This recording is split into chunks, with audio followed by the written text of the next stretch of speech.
What's up, my three people, and welcome back to another video. And today we're actually going to be looking over some stuff that came out a little earlier with the early patch note stuff, and we're going to take a look at this little page that kind of talks about the World's Edge map being changed. So this is going to be like probably the second upload of the day, because earlier I made my reaction to the gameplay trailer. But anyways, let's get into this. So a metamorphosis has come to World's Edge. After months of aggressive mining by the Harvester, the land is overmined, overburdened, and pushed to its limit. The earth has fractured and erupted as nature is reclaiming what's hers. Hammond is scrambling to contain the damage they've caused. They're using weather-controlling machines to rapidly cool the area to sub-zero temperatures at the climatizer and building a lava siphon to stabilize the caldera. The struggle between the inevitability of change and humankind's arrogant attempts to control that change can be seen across World's Edge.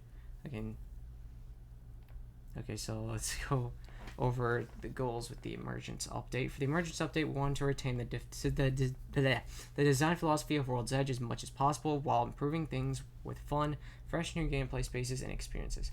So the climatizer. So this is what's going to be replacing the refinery. Now this is right next to Epicenter, like what we saw in the trailer. So I don't know how, but I didn't realize that this was refinery, so my bad, I guess. So it looked like this. Now it looks like this. So it looks pretty nice. Looks pretty cool. I'm going to kind of miss refinery though. So yeah, it's a new POI called Climatizer.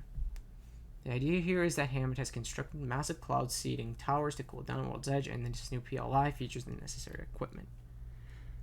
Yeah, all this stuff. So the fissure was also extended. So as you can see, it was again like this, and now it's like this. This. So yeah. Main difference with the crack is the north is that it does not have the updraft airlift mechanic. Instead, it is traversable like all the other lava in the map and inflicts damage to the player if stepped on. Alright. New crack will introduce more meaningful decision making while rotating in the north, as well as create distinct combat chokes. So these are called gondolas, I think is how you pronounce them. So yeah.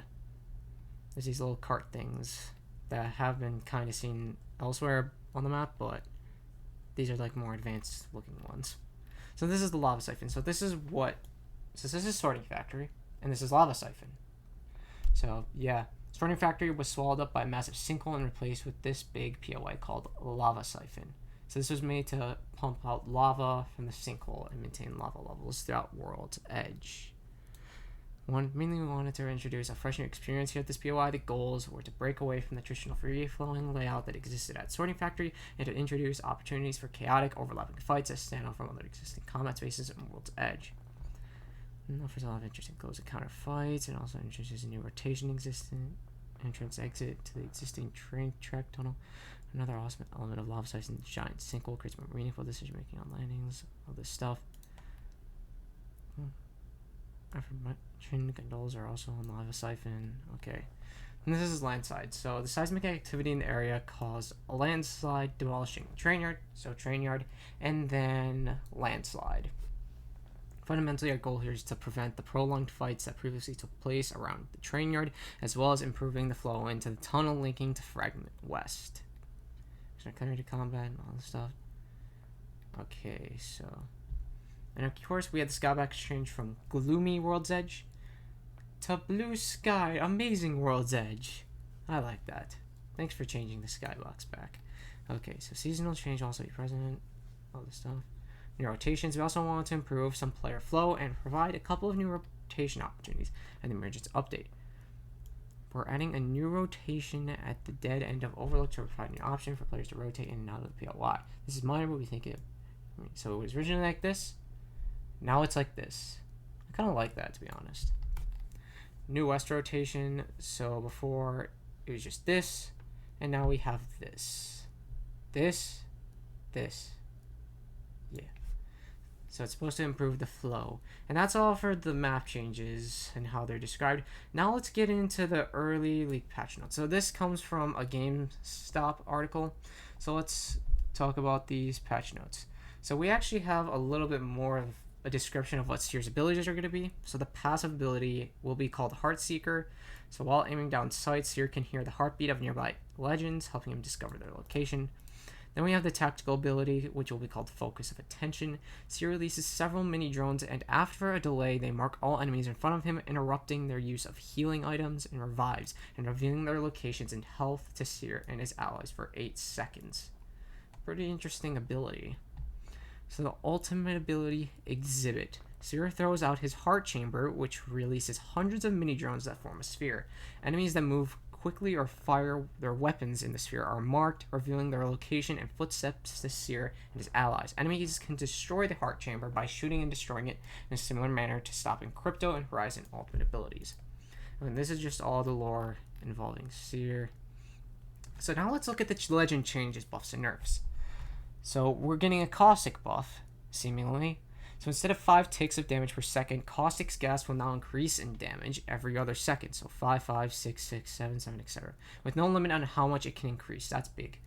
The gas cloud created by caustics. Knocks gas grenade dissipates at 5 seconds sooner. So to balance that out, they're nerfing him.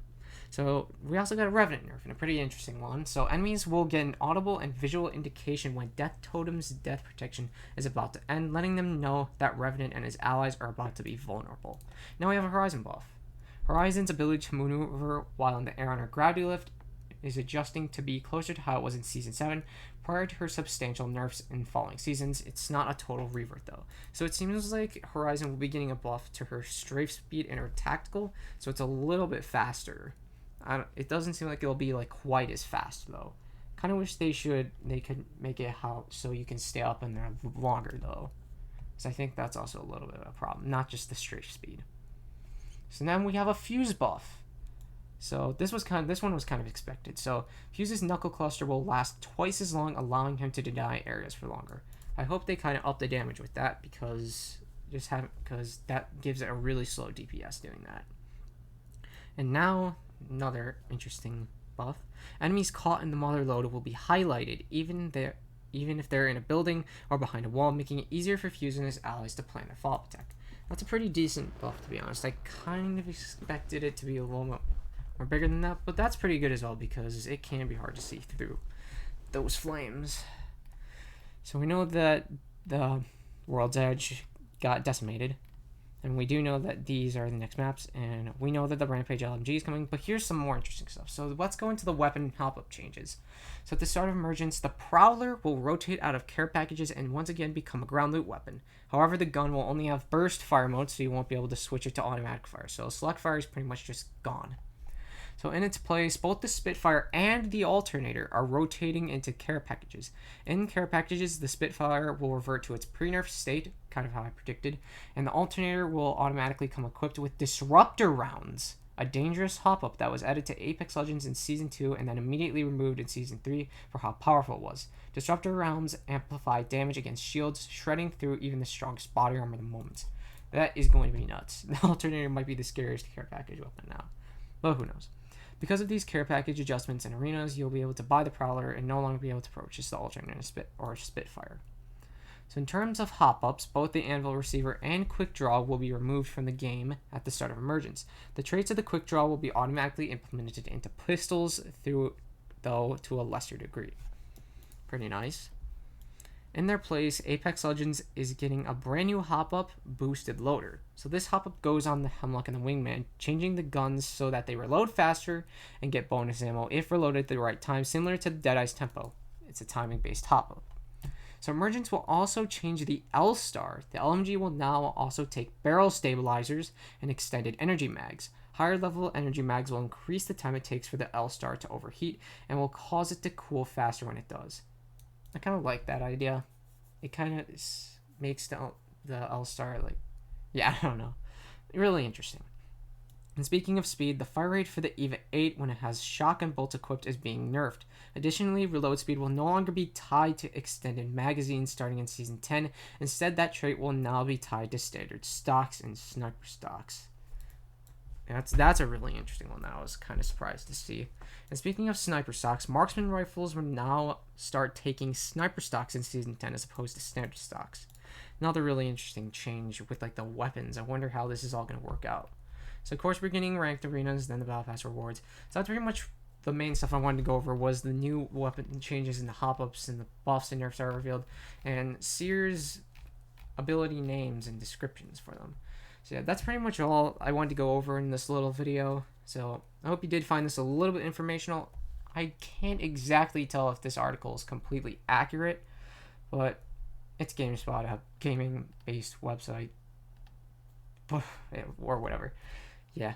So again, that's going to be all for this little video. Hope you did find it informational. If you did like, be sure to give the video a like. And if you're brand new here to the channel, please be sure to subscribe and turn on that bell icon so you can get notified for whenever I upload a new video. Also, I have a Discord server. Leave a link to that in the description. And if you have Guilded and are looking for some servers to join, I'll leave a link to my Guilded server in the description too. Also, be sure to follow my Twitch channel at twitch.tv/3LNEX. And alright, once again, that's going to be all for this little video, and I'll see you later. Bye-bye.